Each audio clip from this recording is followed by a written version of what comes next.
volatilité implicite, VIX et règle de Sève. Alors le premier truc que je fais quand je suis intéressé par acheter une action, c'est que je vais dans mon interface TW Interactive Broker, je vais dans parcourir, je fais options, et là je fais option trading et j'ajoute à la mise en page. Du coup j'arrive là-dessus. Là, par exemple c'est Nu, donc je veux acheter Nu, bonne entreprise et tout. Et quand j'arrive dans la chaîne d'options, je vais faire clic droit, je vais faire configurer mise en page. Donc on est dans chaîne d'options, mise en page. Et là, je vais aller dans options, je vous invite à faire ça. Et là, vous faites VI modèle pourcentage. Là, il y a même volatilité implicite. Vous faites volatilité implicite et vous faites ajouter. Là, vous faites appliquer, OK. Maintenant, en bas, là, vous allez avoir option trading.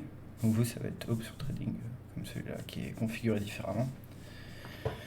Et du coup, vous allez avoir option trading 1. Et là, vous allez avoir votre volatilité implicite. Si vous faites clic droit, vous allez pouvoir changer en volatilité annuelle ou journalière. Et je crois que si vous faites configurer mise en page, ça va être dans volatilité analyse. Et ici, vous pourrez retrouver annuel au quotidien. Alors, généralement, historiquement, la volatilité implicite, elle est calculée en annuel comme ça. Donc, aujourd'hui, on voit en bas ici, ça coûte 130, 131, donc ici. Et là, donc, la volatilité implicite, elle dit 71%. Donc en fait, dans cette année, ce que ça veut dire ça, c'est que dans cette année, Nu, on pense, et je vous expliquerai après comment c'est calculé, que ça va faire à la hausse, à la baisse, tout confondu, 71% de volatilité. C'est pas volatilité, c'est réalisé, c'est implicite. Donc on a deux moyens en fait de la ramener à journalière, puisque c'est une volatilité qui est annuelle. Soit on standardise en 252, donc on va faire racine carrée de 152, ça va donner 15,87. Dans ces cas-là, on prend nos 71%, on les divise par 15,87, et ça va me donner la volatilité que j'attends demain. Demain, Nu, il y a un écart type, en fait, il y a 68,2% de chance qu'elle fasse 4,47% de chance. 4,47 en pourcentage de taux de variation.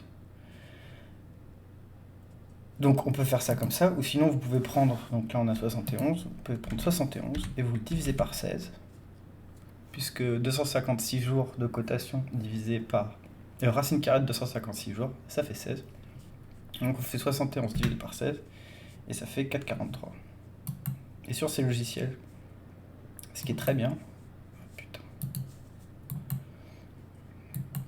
c'est que on peut le changer normalement assez facilement, j'ai vu tout à l'heure. Voilà. Là, CAC 47, CAC 43. Donc ça permet en fait de transformer la volatilité annuelle en journalière. C'est ce qu'on appelle la règle de 16. Donc vous divisez par 16 votre volatilité implicite sur votre chaîne d'options pour le titre qui vous intéresse. Je vais refaire pour un autre truc. On va prendre, Moss. J'aime bien Moss. On va prendre Moss. Et là c'est pareil. On sait qu'il y a 5% à peu près pour demain. Et du coup c'est vachement pratique ce logiciel. Si vous n'avez pas ce logiciel, ces règles de 16 là encore ça a marché puisque ça fait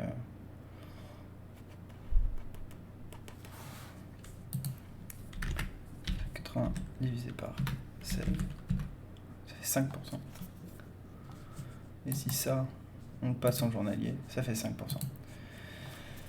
Donc une fois que je sais ça et que j'ai mon titre, je sais que pour aller jusqu'à échéance, il faut que le titre bouge de 5% tous les jours.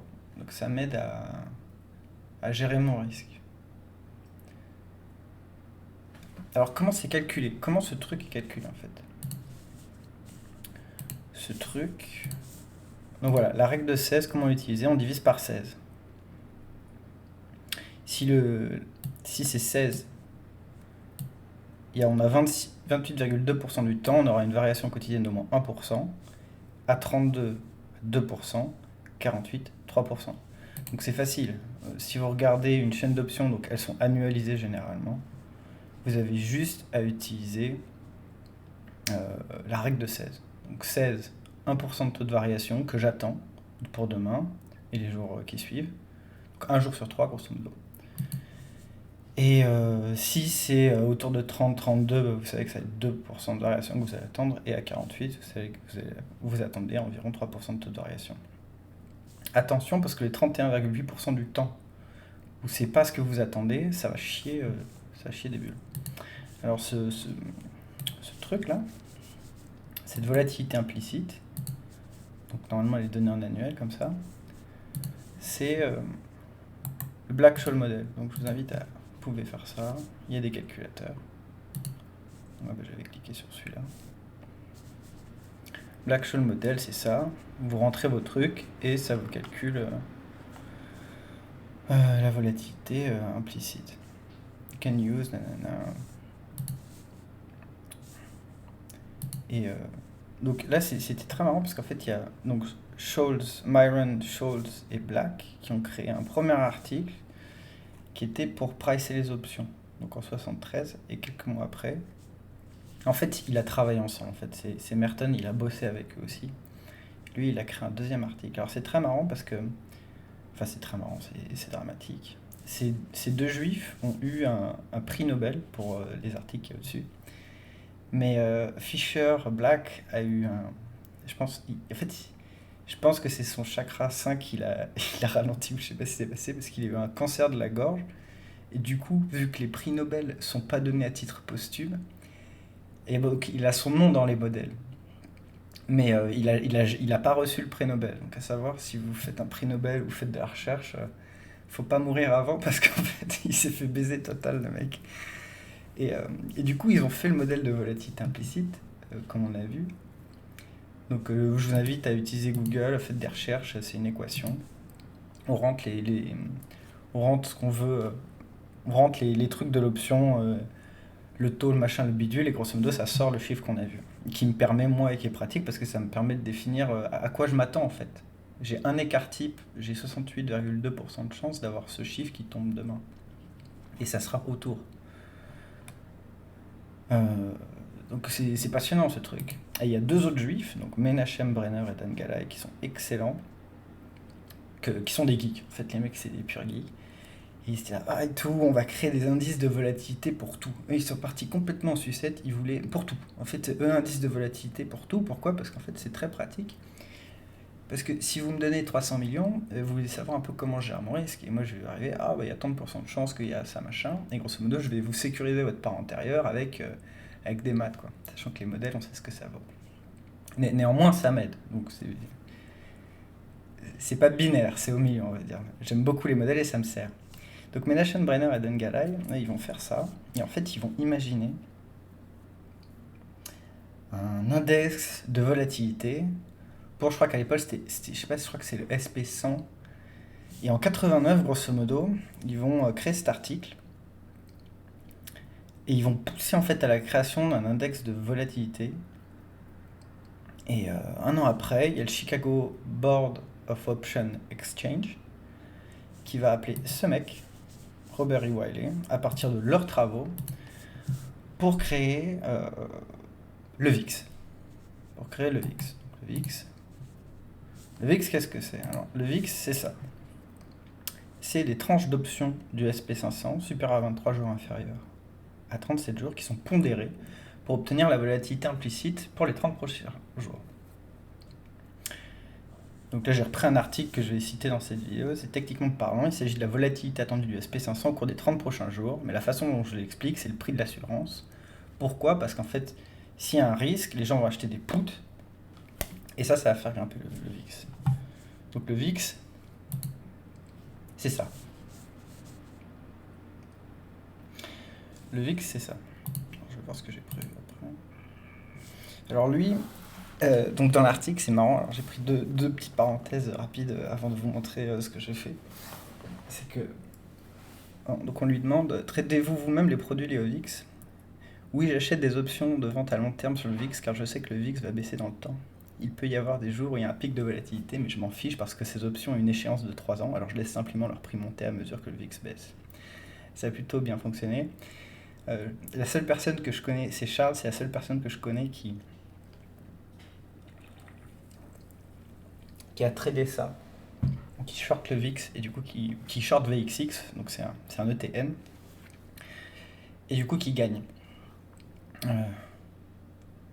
Mais c'est dangereux, faut bien gérer la taille de position, sachant que, parenthèse dans la parenthèse, il y a trois trucs. Moi, quand j'ai essayé de toucher à ce type de produit pour le VXX, sauf fallait que je sois un trader pro, enfin, il fallait que j'ai deux des trois conditions. Être un trader pro, avoir plus de 40 trades par mois, et avoir un compte avec 500 000 dessus. Sachant que j'ai mon compte Interactive Broker qui est en Irlande, enfin qui est encore en Europe. Donc, deuxième parenthèse, les institutionnels ne traitent pas le VIX, seuls les petits. Quel type d'investisseurs négocient ces instruments? Le font-ils de manière intelligente? Si vous examinez le document 13F, vous verrez qu'il s'agit en grande partie d'un instrument utilisé par les clients de détail et non par les institutions. Si vous consultez le prospectus, il indique explicitement vous êtes assuré de perdre la plupart sinon la totalité de votre investissement. Combien de clients particuliers consultent un prospectus? Ces choses font 300 pages. Si vous êtes un investisseur averti comme une institution, vous savez exactement ce qui se passe. Les clients de détail ne le font pas. Combien d'entre vous sont longue VIX pour vous protéger d'un truc au lieu de... Bref. Je vous dis ça, c'est pas un conseil d'investissement, c'est juste je relate ce qu'il y a dans un article. Alors du coup VIX, je vais vous montrer ce que j'ai fait. Donc en fait, là on peut rentrer des dates, ça bug, voilà. On peut rentrer des dates, on peut mettre une flèche ici, une flèche ici, et du coup ce que j'ai fait, c'est que je suis allé sur ce site, et j'ai... voilà. Non, pas ça. Ceci. Et j'ai téléchargé 32 ans de cotation du VIX. Donc ça se présente sous cette forme, blablabla. Donc j'ai passé en revue tous les jours. Et j'ai tout mis dans une feuille Excel que je vais vous présenter maintenant. Tchouk. Voilà. Alors qu'est-ce que j'ai fait? J'ai fait toutes les années du VIX. Et j'ai mis le nombre de jours où il y a une clôture au-dessus de 16, le nombre de jours où il y a une clôture au-dessus de 32, et le nombre de jours où il y a une clôture au-dessus de 48, de façon à établir en fait une saisonnalité du VIX. Voilà, on va faire un truc comme ça. Puis on va faire un truc comme ça. Voilà. Donc ce qu'on voit là, c'est qu'en fait, il y a une saisonnalité dans le VIX. Donc les jours, donc rappel, les jours qui sont au-dessus de 16, on sait que le mouvement est d'1%. Un VIX à 16, en fait, ça fait un mouvement du SP500 à 1%. Un VIX à 32, ça fait que dans SP500, il y a 68,2% de chances qu'il ait fait 2% ou plus. Et une clôture à 48. Si ton VIX est à 48, là c'est la fin des haricots. On sait que c'est au-dessus, que ton SP500 va avoir fait plus de 3% de taux de variation. Et on peut voir qu'en fait, il y a une saisonnalité en fait. Parce que si on met seuil, on voit qu'il y a 1, 2, 3... Voilà, lui, comment on le compte? Tu vois, c'est ça le truc des seuils, il faut pas négocier. Tu vois, là, on voit qu'il y a 1, 2, 3, 4, 5. 1, 2, 3, 4, 5, 6. 1, 2, 3, 4, 5, 6, 7. Là, on fait 1, 2, 3, 4. Là, on a 1, 2, 3, 4 aussi. On a 1, 2, 3, 4, 5, 6, 7, 8 ans. Là, on a 2 ans. Et surtout, qu'est-ce que vous en pensez? Enfin, donc, qu'est-ce que ça veut dire ça? Ça veut dire que ce qui marche, ce qui va marcher dans ces trous-là, en bas, là, dans ces années-là, et surtout dans les dernières 8 années, c'est un truc de malade. C'est-à-dire qu'on vient d'un truc, il n'y a personne qui est prêt à ce qui se passe. Et surtout les modèles de risque et comment les gens ont tenu leur portefeuille, il est pas, en fait, ils sont en train de se faire dégommer. Je pense, je connais pas beaucoup de gens qui tradent ou alors qui investissent et qui partagent leurs résultats. Généralement, en fait j'en sais rien. En fait, on peut le faire, on peut télécharger sur Interactive Broker, on télécharge le PDF et on le partage à un ami, quoi. Mais bref. Donc moi, ce que je prétends, c'est qu'il y a une saisonnalité dans le VIX et que là, c'est une streak, je pense, qui va continuer. Alors c'est mineur, hein, j'ai mis les trucs à 32, je crois que je me suis fait un peu chier pour rien. Mais bon, c'est une database que je vais garder parce que c'est un truc qui m'intéresse parce que le VIX, bref, parce qu'il y a il y a d'autres trucs que je sais. Le VIX m'intéresse beaucoup. Et, euh, et donc là, on est déjà à 88. La vidéo, l'analyse, les datas, je les ai rentrées au 8 mai, et là on est le 9 mai. Donc elles sont à jour, quoi. Il manque juste ce lundi là de cotation que j'ai pas rentré. Donc je sais pas quand la vidéo sera publiée, mais vous l'aurez, c'est à jour, c'est actualisé de la sortie de la vidéo, voilà. Donc moi ce que je pense c'est qu'en termes de saisonnalité, tout le monde va se faire secouer pendant encore un moment. Et je pense qu'en fait on va se prendre une partouze. Là il y a un petit truc, donc là ça c'est 2008. Attends, voilà, c'est hallucinant. Ça c'est pas bon, hein. Et, euh, et moi je pense que ça va continuer. Alors pourquoi je pense que ça va continuer? Euh, Ça c'est bidon, on s'en fout. Vous pouvez faire pause pour lire ça. Ça explique pourquoi le créateur du VIX appelle le VIX machin de la peur. On s'en branle. Ce qui m'intéresse de vous montrer, moi, c'est ça. Ça, c'est un graphique du CME, donc du Chicago Mercantile Exchange. Vous pouvez aller sur le site web, il y a beaucoup de ressources et d'articles géniaux faits par des mecs qui sont super intelligents, beaucoup plus que moi. Et, euh, et en fait, ça, c'est un graphique qui vous montre le VIX en fonction de euh, la réduction, en fonction de l'assouplissement quantitatif ou en fonction de, du tightening, de la réduction de la balance sheet en fait. Donc ce qu'on peut voir, c'est que quand la Fed elle a tendance à imprimer, donner des liquidités, et ben on va avoir une diminution de la volatilité, et à l'inverse, quand on va avoir une réduction de la balance sheet, quand on va couper les liquidités, on va avoir la volatilité qui va augmenter. Donc en fait, la Fed contrôle le VIX en fait. La Fed contrôle le bordel.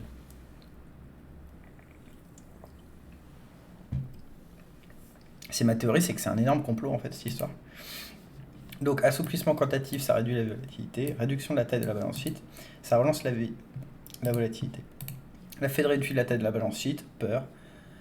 Ou XY1, Ukraine, peur. Achète ta d'options put et ton VIX qui monte. Et c'est la fête du slip. Donc les mecs, qu'est-ce qu'ils veulent faire? C'est qu'ils achètent du VIX ils achètent du VIXXX ou il y a des contrats futurs sur VIX, donc ils achètent ça pour se couvrir. Ça c'est la théorie. Et, euh, et alors du coup, si on sait que l'assouplissement quantitatif ça réduit la volatilité et qu'une réduction de la balance sheet ça relance la volatilité, je vous invite à faire pause et à lire ça. Mais grosso modo, ça dit que on va vers un tightening. On va vers, comme j'ai mis là, ça c'est les objectifs pour les taux.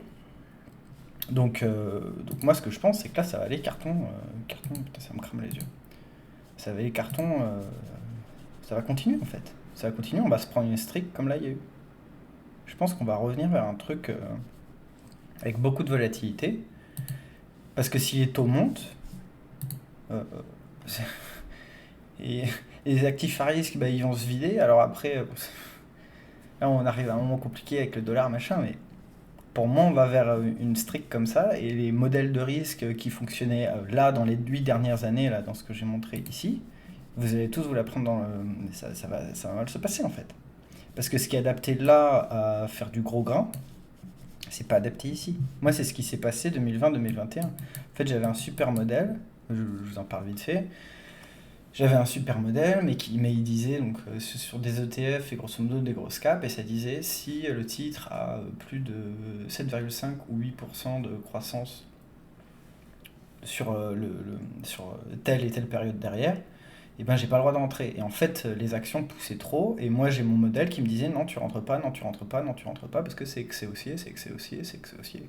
Et du coup, tout le bordel qui marchait bien là, et qui était backtesté, et que ça faisait du pognon, pépouze, enfin pépouze, faut exécuter, mais le modèle marchait, il marche plus là, et mes modèles vont plus marcher là. Donc faut s'adapter. C'est ça que je veux dire. Je crois que j'ai à peu près fini.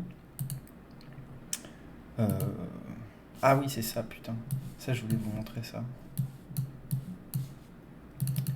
C'est le dernier truc qui pousse pour moi pour une augmentation de la volatilité. C'est ce papier qui a 2 mois, qui a 2 mois, qui est sur le prévoir les récessions en utilisant la courbe des taux et le VIX de Anne Lundgaard Hansen. J'ai pas le temps. J'ai vraiment pas le temps de voir tout ça, mais grosso modo, c'est des modèles comme ça. Je sais que sur Université Investisseur, il y a des gros crânes. Moi, je veux bien que quelqu'un fasse cette recherche, utilise le machin pour l'actualiser, parce que là, on en est là, on est dans ce truc. Et je pense que ça, c'est un des meilleurs modèles en fait pour définir les récessions qui arrivent dans le futur. Donc, bon, vu que j'ai 35 ans et que je suis jeune, j'aurai le temps de voir, parce que dans ma vie, j'aurai le temps de voir j'aurai pas le temps d'avoir assez d'écus. C'est le drame dans l'investissement en fait, c'est que c'est un peu comme l'agriculteur.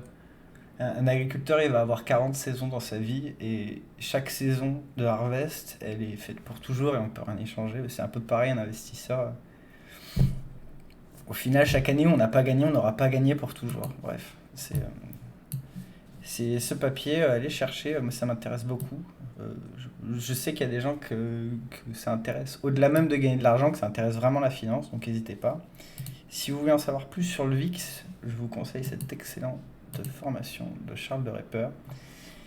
Il y a dedans 2 modules sur le VIX qui sont énormes, qui font voir, il m'a vraiment protégé, parce que du coup, comme vous avez pu le voir sur mon compte, ou vous n'avez pas vu, donc je suis désolé.